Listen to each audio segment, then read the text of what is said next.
Kahit pa buhay ang kabayaran, mag-iingat ka dahil baka yan ang ikapahamak mo at magsisi ka habang panahon. Muli natin buksan ang isa na namang kwento ng kababalaghan na ating pamamagatang Orasan ng Buhay. Sa isa na namang Gabi ng Lagi.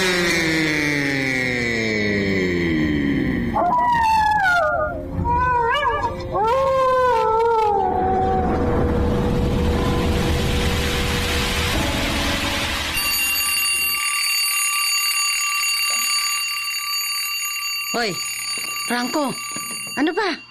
Gumising ka na nga. Kanina pa tumutunog yung alarm clock mo. Ayaw mo pa rin bumangon dyan sa banig. Abay, tanghali na oh. Mag-aalas 6 na ng umaga. Huwag mong sabihin hindi ka na naman papasok. Anong bumangon ka na dyan at tanghali na. Ano ba? Hindi ka pa rin makikilos dyan? Palibasa lasing ka na naman kagabi. Kaya ayaw mo na naman bumangon dyan. No, na.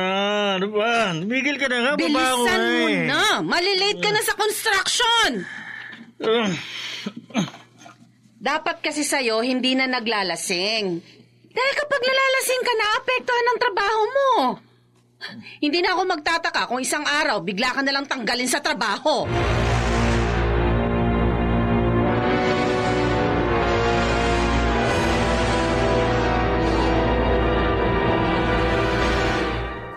Foreman, ipinapatawag niyo raw ako? Oo. Bakit ho? Kailangan magbawas tayo ng tao. Ho? At kasama ka sa mga tatanggalin. Ano ho? Pero, Foreman... Pasensya ka na, pero nahalata na ng mga nasa itas ang palagi mong pagliban sa trabaho. Kaya wala na akong magagawa. Baka naman ho pwede pa ako makiusap. Pangako, pagbubutihan ko ng trabaho ko, hindi na ako absent. Natatandaan mo ba nung minsan sinita kita? Dahil sa pagliban mo sa trabaho na walang paalam. Ilang beses mo nang ginawa yun. Nangako ka na hindi na uulit, pero hindi mo yun tinupad. Foreman. Eto na ang sahod mo para sa linggong ito. Sana makahanap ka kaagad ng ibang mapapasukan mo. At sana pagbutihin mo. Dahil kawawa ang pamilya mo.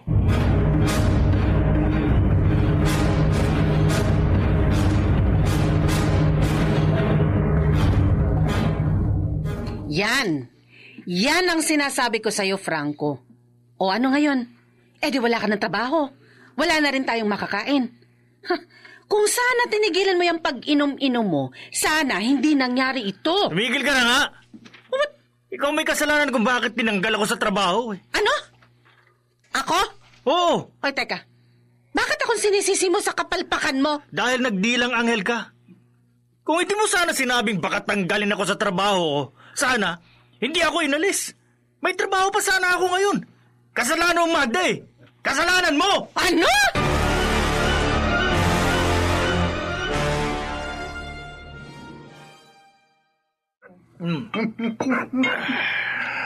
Trabaho lang ba pinoproblema mo, pare? Oo, pare. Paano naman kasi mga walang puso yung mga boss namin sa konstruksyon na pinapasukan ko? Di mo lang inaisip na may pamilya akong pinapakain. Hindi na sila naawa. Palibasa, mapipera. Kaya hindi nila naiintindihan ang mga tulad natin. Di ba, mga pare? Pre, tama ka dyan. Ako, pare, hindi ko pinoproblema ang trabaho. At hindi ko rin pinoproblema ang pera. Talaga? Kasi ang trabaho, nandun lang sa tabi-tabi. Andyan lang din lang ang pera. Pinupulot lang. Kailangan lang malakas ang loob mo. Bakit? Ano ba yung trabaho mo, pare? Bakit? Gusto mo sumama? Oo! Ngayon pa, wala akong hanap buhay. Kahit ano pa, papatulang ko yan. Talaga, ha? Oo! Teka, ano ba yung trabaho mo, ha? Ano ba yun? Bukas ng gabi, pare. Malalaman mo. Ha? Inom tayo. Ay, sino tayo,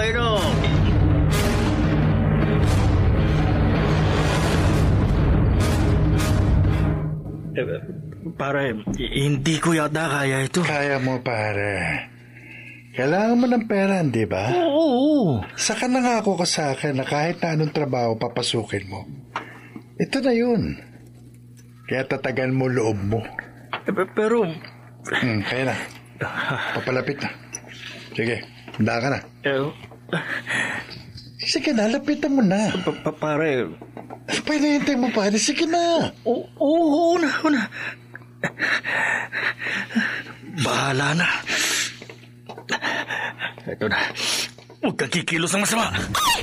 Hold up ito. Akin ang pera mo. Parang alaas mo. Pati cellphone. Tulungan niyo ako! Tumigil ka! Gagawin ko! Sige yan! Tumakbo na pa palayo! Hindi! Nagpaparating ang pulis! Anong gagawin ko?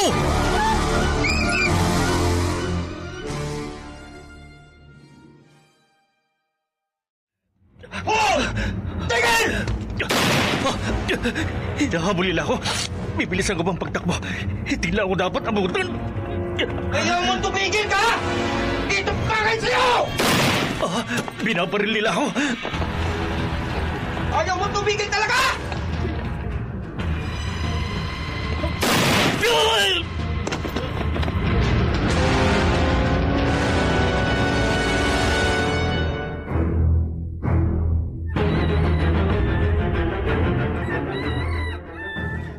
Magda? Nay! Si Franco, hindi ba umuwi kagabi? Hindi nga ho eh. Siguradong nalasing na naman yon, kaya hindi na naman nakauwi. Ay, nakukonsumi na talaga ako sa lalaking yon. Hindi ko na alam kung anong gagawin ko. May kumakatok. Ako na ho. Chuck, si Franco na yan. Sandali! Hindi makapag-antay. Andiyan na! Bakit ngayon ka lang? Saan ka nang galing, ha? Pulis? Dito po ba ang bahay ni Franco de Dios? Oo, ho. Dito nga ho. Ako hong asawa niya. Bakit ho? Sumama ho kayo sa amin. Saan? Dahil sangkot ho sa pang-hold up ang asawa niyo eh. Ano? At ikinalulungkot ko pong sabihin, patay na ho siya. Magda? Magda, sino yan? Nay? Bakit ba mga pulis? Nay! Si Franco! Patay na ang asawa ko! Ha? Franco!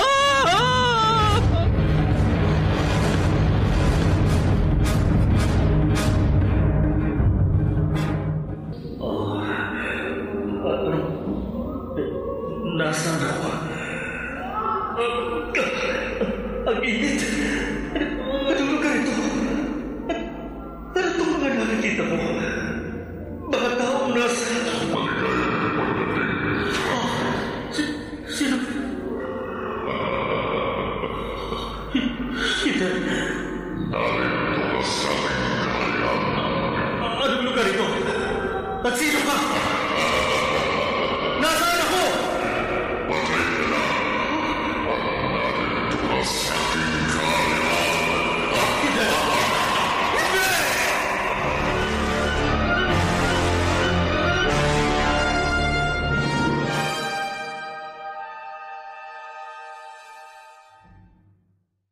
Mare, nakikiramay ako.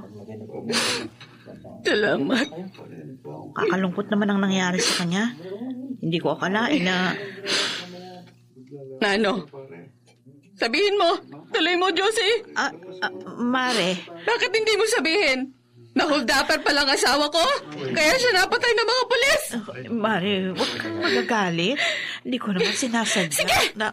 Sige, pulaan niyo ako. Pagtawanan niyo ako. Bakit? May tutulong ba kayo? Ha? Kayong lahat! Ay! Umalis ka na! Hindi ko kailangan ng pakikiramay mo! Umalis ka na!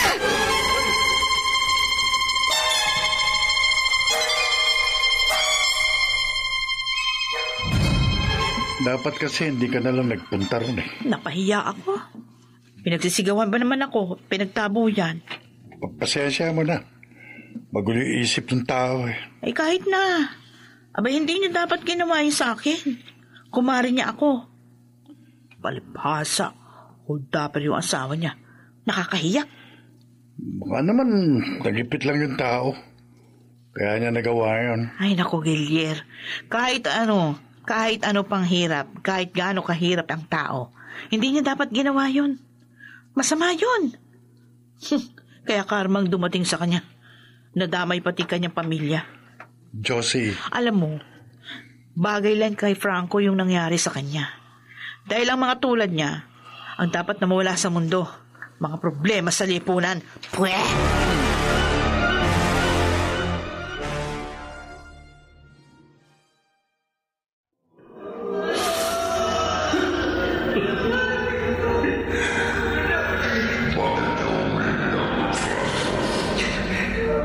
Totoo ba ito? Nararigin na ako. Ang lahat ng nakikita ay totoo. Mapalat ka. Dahil hindi mo kita isasama sa kanila. Hindi mo kita kinatapon sa apoy. Ayoko dito. Hindi ko gusto ang lugar na ito. Ito ang piling. At wala nang magagawa. Dito ka na mananatili habang panahon. Ayoko! Gusto mong bumalik sa mundo. Gusto mong mabuhay. Kung totoo ba ito, gusto ko mabuhay.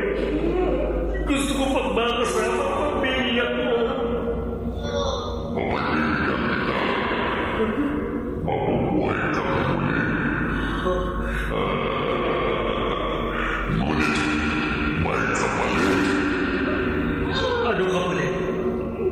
Gagawin mo. Oo, mabuhay na. Sabihin mo kahit anong gagawin ko. Ayoko manatili sa lugar na ito.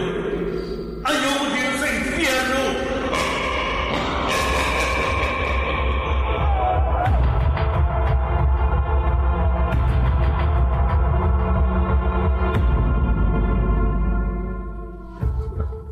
Kawawa naman ang anak ko.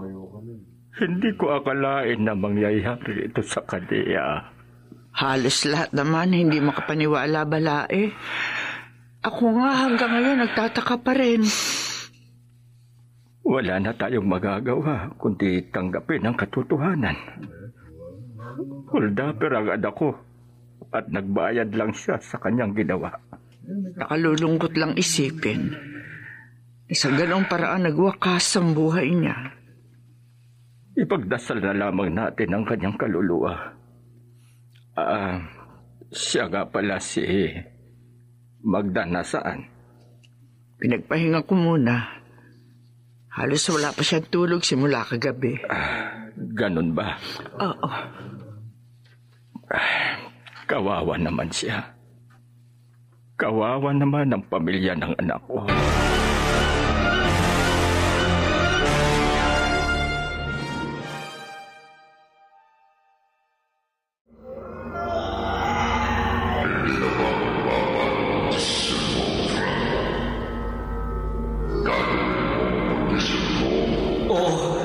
Buhayin mo lang. Sige. Bilisan mo na. Huwag kang mahilig. Gagawin ko na sila.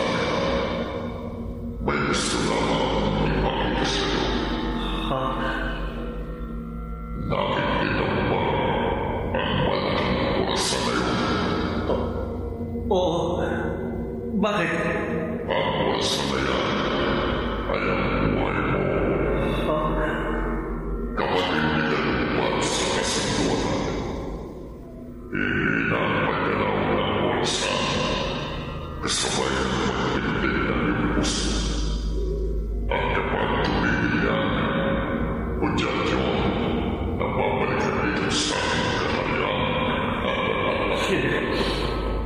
Hindi mangyayari yan. Gagawin kong lahat. Mabuhay lamang ako.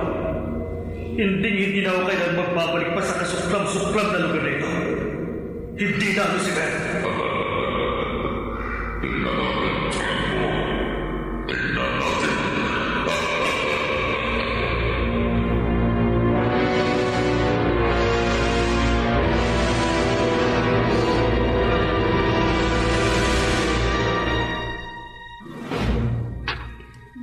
Lintik namang asong yan, oo. Kanina pa alulong ng alulong. Buisit. Baka naman may nakikita. Ano naman hong makikita niyan?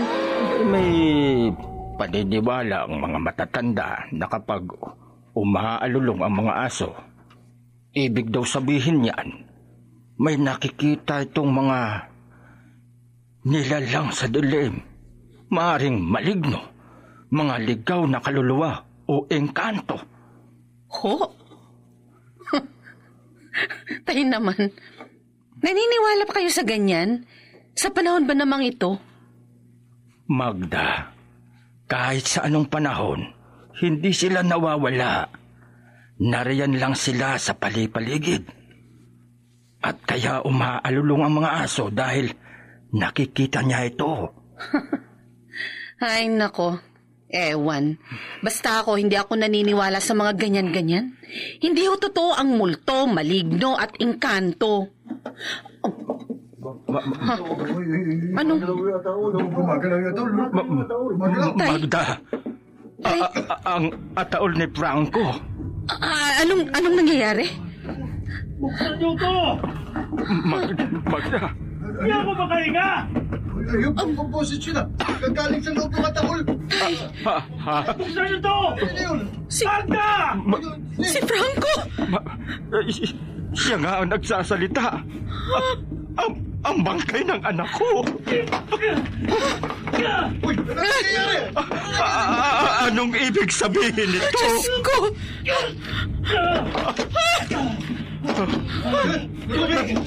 Iyan niyo ako ng tubig!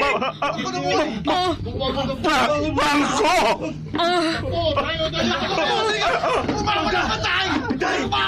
Bigyan niyo ako ng tubig!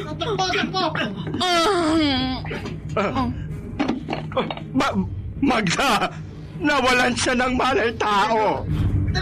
Oh, saan kayo pupunta? Tulungan niyo ako! Si Magda! Nawalan siya ng malay tao! Oh!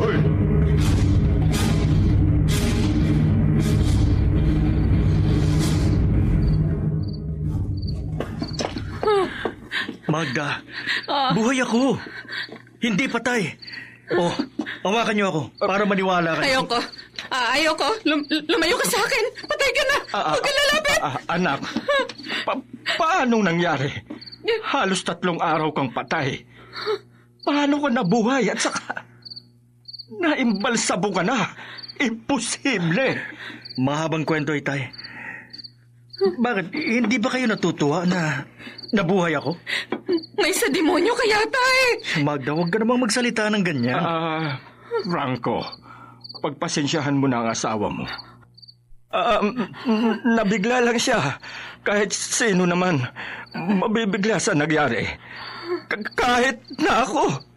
Parang ayaw kong maniwala. Ay, nakikita niyo na. Ayaw niyo pang maniwala. Parang sa tingin ko tuloy, mas gusto ninyo, patay na talaga. Hindi naman sa ganun, anak. Kaya lang kasakit naman kayo ng damdamin. Pero di bale, ang mahalaga nakita ko kayo. At magkakasama-sama ulit tayo. Anak. At hindi ko na kayo iiwan kahit kailan. Hindi na. Ayoko, Itay. Magda.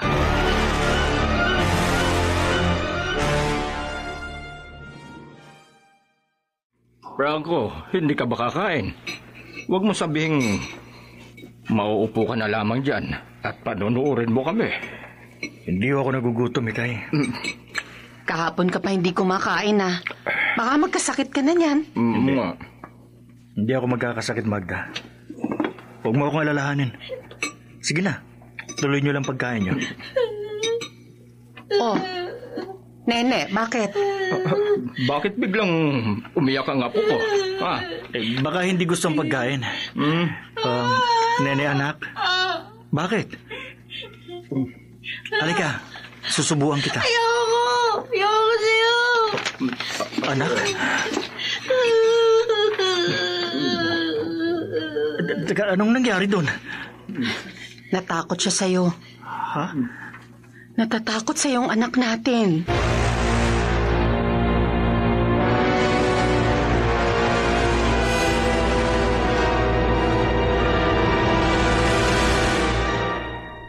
Anak, hindi ka dapat matakot sa tatay mo. Hindi ka naman niya sinasaktan, hindi ba? Mabait naman siya. Ayoko sa kanya, nanay. Dati naman lagi kang yumayakap sa kanya. Hinahanapan mo pa nga siya ng pasalubong kapag dumarating siya galing sa trabaho. Ayoko, takot ako sa kanya.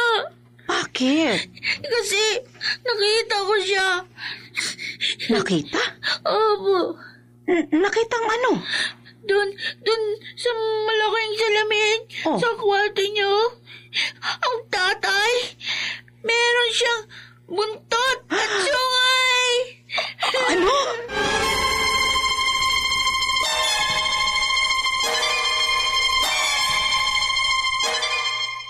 Sinabi yun ng apo ko? Oho, Itay. Kinalabutan nga ho ako eh. Bata si Nene at hindi siya magsisinungaling. Magda. Tay, maaaring totoo ang sinasabi ng anak ko? Ewan ko, pero ngayon ko lang naisip to. Hindi niyo ho ba natatandaan bago nabuhay si Franco? Ha? Kayo ho ang may sabi na kapag umaalulong ang aso, ibig sabihin may nakikita itong kakaiba. Ibig mong sabihin naniniwala ka? Ewan ko ho, pero ang totoo, naninibago rin ho ako sa asawa ko ngayon. Dahil hindi siya kumakain. Puro tubig lang ang hinihingi niya. Magda. Tay, ayokong sabihin ito pero hindi nga kaya? Hindi nga kaya ay ano? Hindi kaya isang impostor si Franco?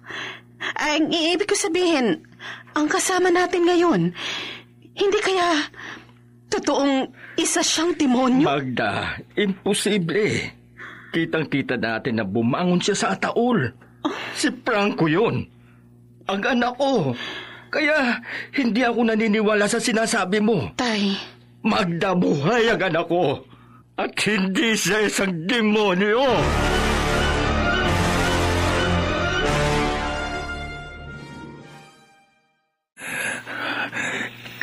Kakaibang nararamdaman ko. Bakit parang nanghihina ako? Parang kinakapos ako ng paghinga. Ano bang nangyayari sa akin? Malapit na ang oras. Gawin mo na bago maging huli ang lahat. Si Lucifer.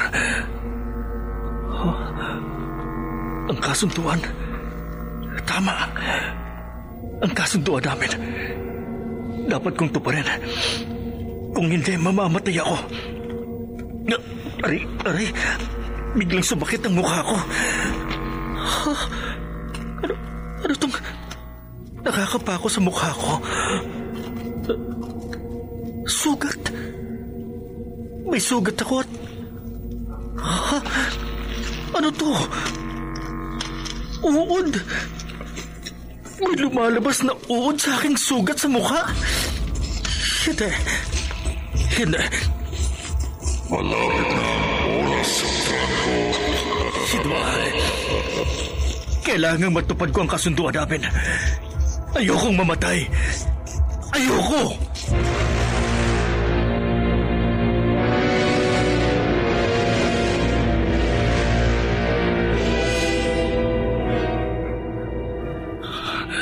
Kailangan ko magmadali bagong maging huli ang lahat.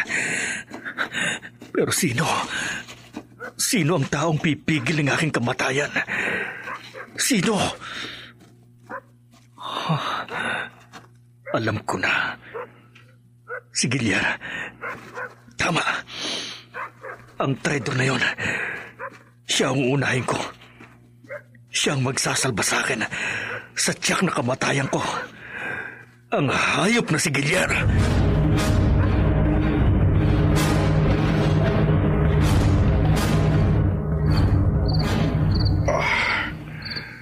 Bakit ba hindi ako makatulog? Kanina pa ako pabiling-biling sa higaan. Pero di ako makaramdam ng antok.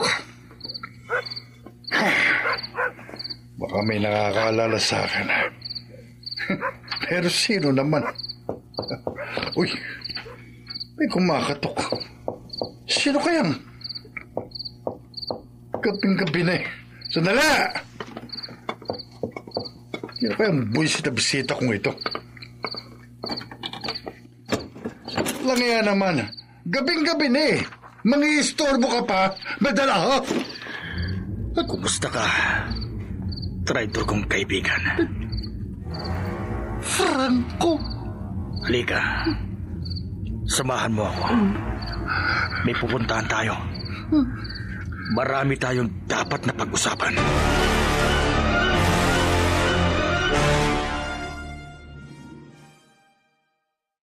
Pare, ano gagawin natin dito?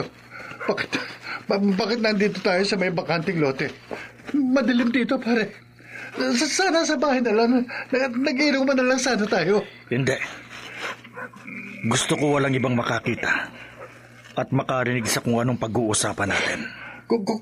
Kung yung nangyari noon ang pag-uusapan natin, pare, humihingi ako ng pasensya.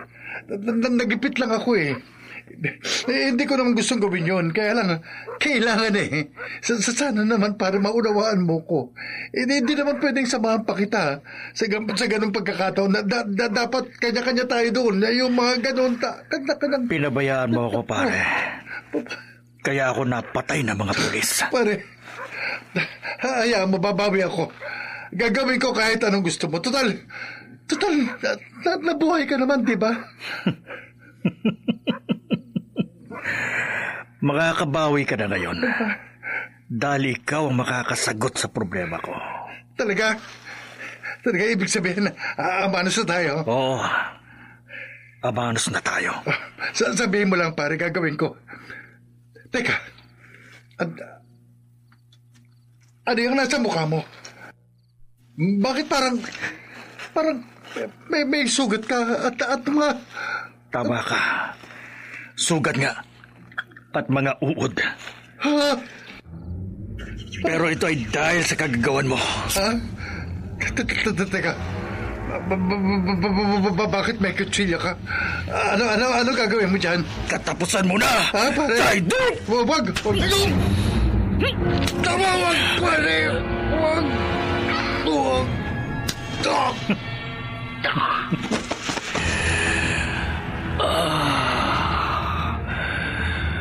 Lumuluwag na ang paghinga ko. At ang mukha ko. Nawala ang sugat. At ang mga uod. Hindi na ako mamamatay. Hindi na. Natupad ko na ang kasunduan namin.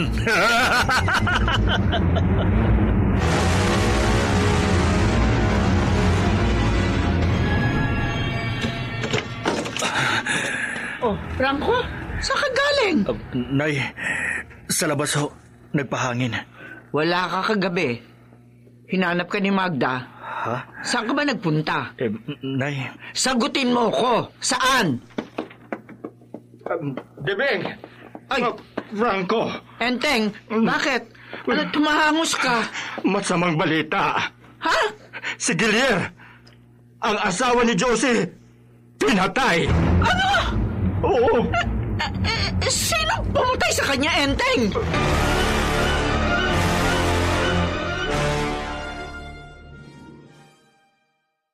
Ayop! Ayop ang may kagagawa nito! Kung sino man siya, sana mamatay na siya! Mamatay Josie? na siya! Josie, nakikiramay ako. Salamat o, Aling Debing. Ay, nandyan nga pala si Magda sa labas. Gusto... Paalisin niyo siya. Ayoko siya makita. Josie. Gawin niyo sinasabi ko. Huwag niyo siya papapasukin dito kung ayaw niyong kaladkarin ko papalabas ng pamamahay ko.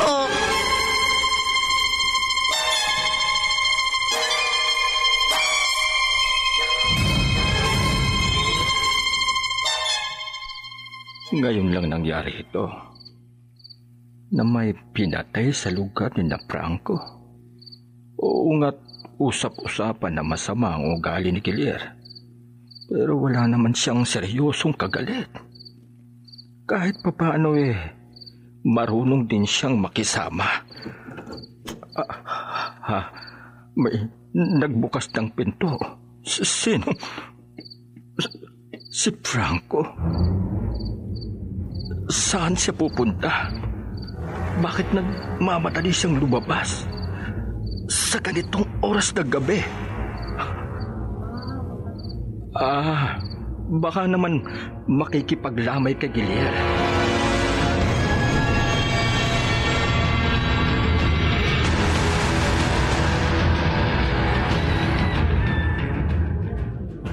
Anong sinabi mo, Dibling? May pinatay na naman. Pinatay? Sino? Si Lando. Yung anak ni Patring. Ha? At katulad ni Gilear, pinatay din siya sa saksak. Usap-usapan ngayon dito sa lugar natin na iisa lang ang taong pumatay sa kanila. At naniniwala sila may serial killer nagbagala ngayon dito sa atin. Nakakabahala na ang nangyayari sa lugar natin. Oo. Kaya dapat tayo mag-ingat nang hindi tayo maging biktima ng mamamatay taong yon.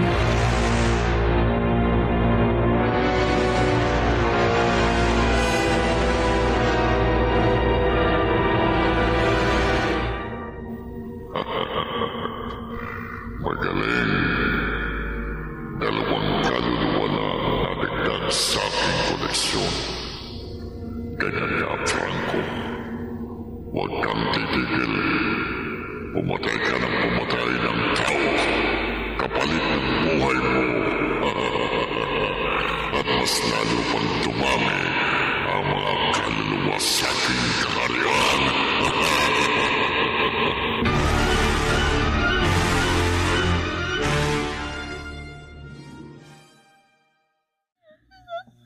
Nene.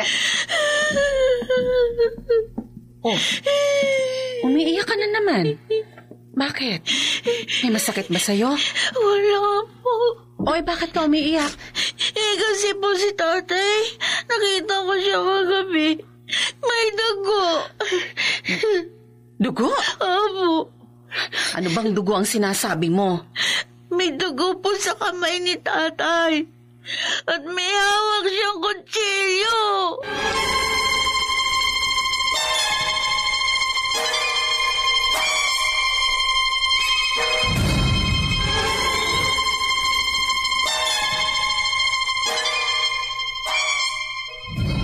Nag-aalala na ho ako sa anak ko, Itay. Ibang-iba na ang kinikilos ni Nene. Hindi naman siya katulad ng dati. Parang lagi siya ngayong takot na hindi ko maintindihan. Hindi kaya dahil pa rin sa nangyari kay Franco? Ang ibig kong sabihin baka naman nagkatruma ang bata. Tay? Una, nang mamatay si Franco at sumunod nang nabuhay siya, sa murang kaisipan ng batang katulad ni Nene, may mahirap tanggapin ang ganung pangyayari. Ay, kung totoo man ang sinasabi niyo, bakit sinasabi ni Nene na may sungay at buntot si Franco? At yung sinabi niya sa akin na nakita niyang may dugo at may hawak na kutsilyo ang kanyang ama nang pumasok sa bahay. Marahil kasama na yon sa trauma ng bata. Hayaan mo. Kakausapin ko si Nene at ipaliliwanag ko sa kanya ang mga nangyayari. At sasabihin kong wala siyang dapat ikatakot, lalo na sa kanyang ama.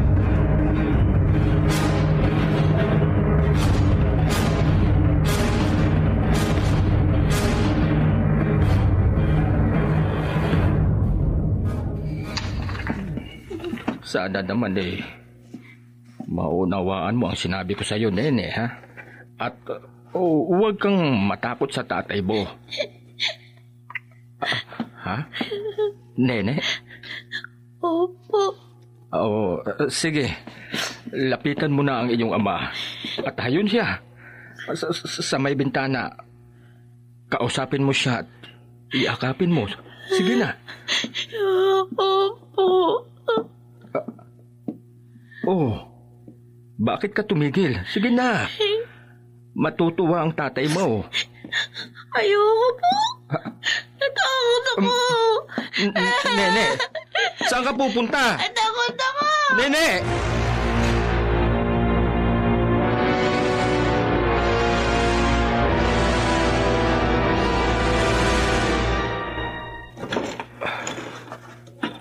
Nagmamadali na namang umalis si Franco.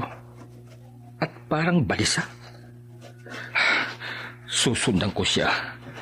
Kailangang malaman ko kung saan siya nagpupunta at kung ano ang ginagawa niya.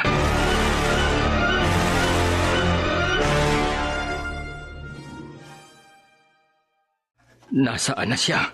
Abay, biglang nawala. Ano yun? May sumigaw sa banda doon. Pupuntahan ko. Baka umatake na naman ang serial killer. Ano? Si Franco. Ayun siya. Doon siya nanggalis sa lugar kung saan narinig kong sigaw. Hindi kaya nakasagupan niya yung kriminal?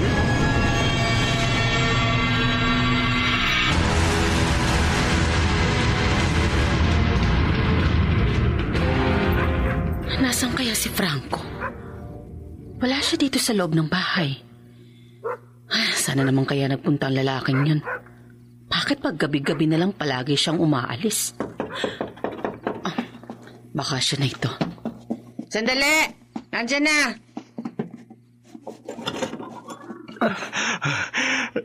Nasaan si Franco? Tay, anong... Nasaan ang asawa mo? Wala ho. Hindi ko nga alam. Bakit to ba pawisan kayo? Saan kayo galing? May nagbukas ng pinto doon sa likod ng bahay. Baka si Franco yan. Paraanin mo ako. Ha? Gusto ko siyang makausap. Ay, tay! May gusto lang akong malaman sa kanya.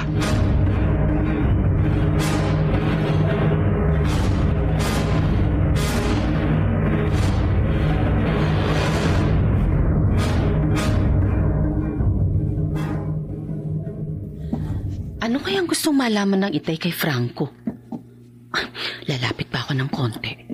Pakikinggan kong usapan nila. Magtapat ka. Aminin mo sa akin ang totoo. Ikaw ba? Anong sinasabi ng itay? Sumagot ka. Ikaw ba ang pumapatay dito sa lugar natin? Anong? Ikaw ba ang kriminal? Ikaw ba ang serial killer? Si Franco? Siya ang pinagbibintangan ng itay na mamamatay tao?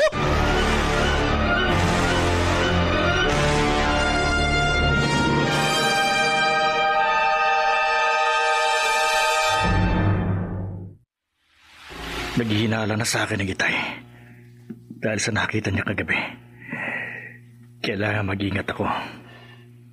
Hindi nila dapat maalaman ng totoo na ako ang pumapatay dito sa lugar namin. Alam kong mali ang ginagawa ko, pero kailangan kong gawin para mabuhay ako. Kailangan kong pumatay araw-araw, kaya nagkasunduan namin ni Lucifer.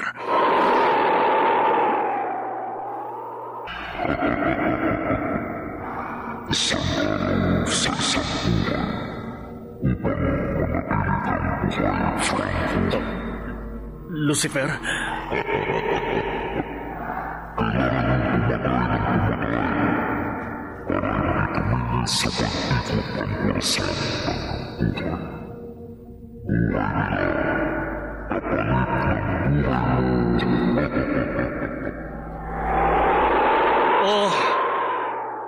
Papatay ako araw-araw. Papatay ako, Lucifer! Dahil gusto kong manatili sa mundong ito. Ayoko nang bumalik pa sa impyerno!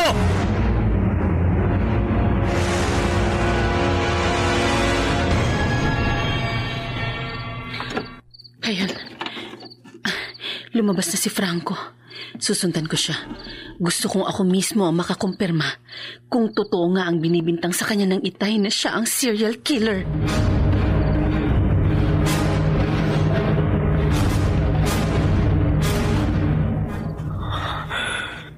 Naninikip ang paninga ko. At ang mukha ko, may sugat na naman. At may lumalabas na mga uod. Kailangan ko nang pumatay. Kailangan. Pero wala akong makitang tao. Doon, sa bandang yun, may narinig akong kaluskos. Pupuntahan ko. Pasensya ka na. Pero ikaw magsasalba sa buhay ko ngayong gabi.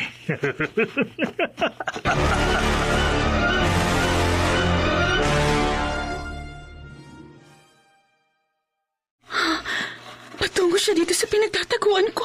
Makikita niya ako. Anong gagawin ko? Malapit na siya. Kung sino ka man, salamat sa'yo. Dahil ikaw ang sagot sa problema ko ngayon. May hawak siyang kutsilyo. Patay ka ngayon? Halika dito! Mamatay ka! Wag! Ano? Franco, ako ito. Magda? Bakit ganyan ang itsura mo? Ang mukha mo, nakakatakot. Hindi ka na dapat na sumunod. Hindi mo dapat natuklasan ang lihim ko. Ikaw ang kriminal? Oo. Ako nga. At ginagawa ko ito para mabuhay. Para sa inyo. Nakipagkasundo ako kay Satanas. Kailangan kong pumatay. Isang buhay sa isang araw. Yun ay katumbas ng isang araw sa buhay ko. Bakit mo ito ginagawa? Para sa inyo. At ayokong mapunta sa impyerno. Ayoko, Magda. Franco. Pero ngayong natuklasan mo ang lihim ko, wala na ako magagawa. Kundi ang patayin ka. Franco. Patawarin mo ako. Kailangang manatiling nakatago ang lihim ko. Wag. Franco, wag. Asawa mo ako. Patawad, Magda. Huwag mo gawin yan. Patawad. Wag. Patawad, Magda.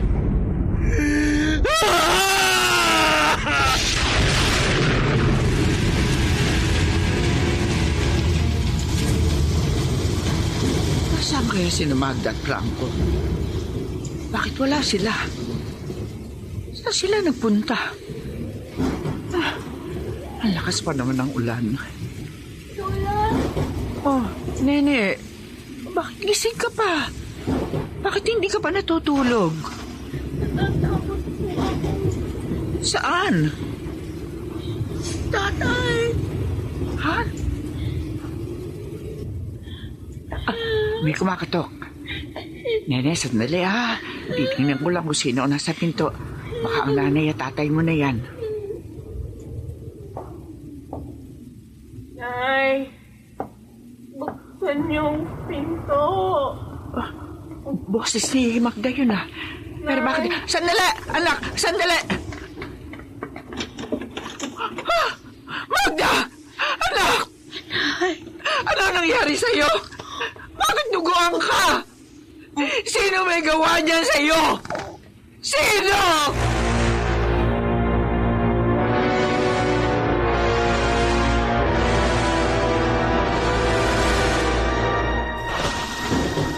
Hindi totoo ang sinasabi mo. Hindi totoo. Frank. Siyang may gawa. Ay! Magdaan! Anak ko! Mga kapitbahay! Tulungan niyo ko! Ang anak ko! Mga kapitbahay!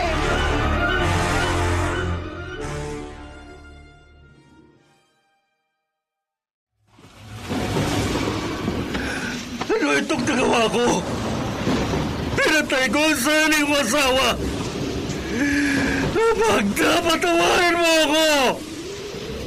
Magda! Gusto ko lang na magmabuhay. Ayokong bumalik sa impyerno. Ayoko.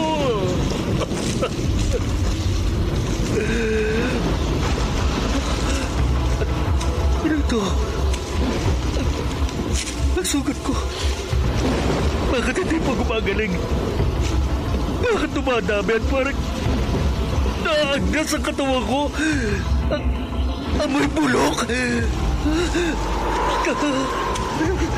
Tabi ko. Nabigo ka, Franco. Lucifer? Buhay ang asawa mo. Hindi mo siya napatay. Ano? Kaya tumigil na ang orasan ng iyong buhay. Hindi mo natupad ang ating kasunduan. Kaya isasama na kita sa impyerno sa iyong magiging tahanan sa habang panahon. Ayoko! Ayoko! Ayoko!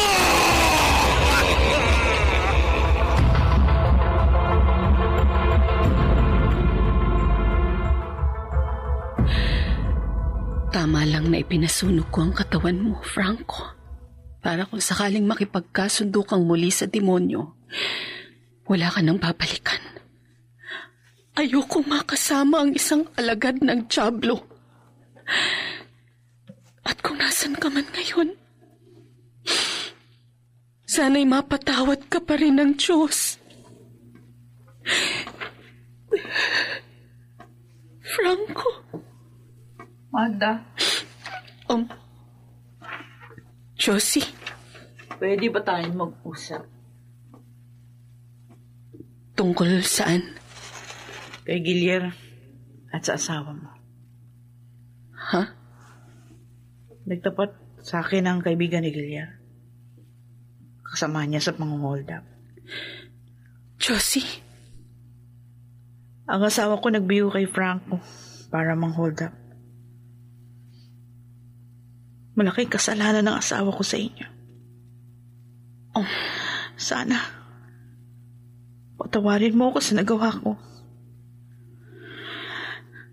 At sana mapatawad din ako ni Franco. Saan man siya naroroon ngayon.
Baka gusto mong samahan si Franco sa kanyang kinalalagyan. Sige, magpakasama ka. Makipagkasundo ka kay Lucifer upang tuluyan ng maghirap sa impyerno.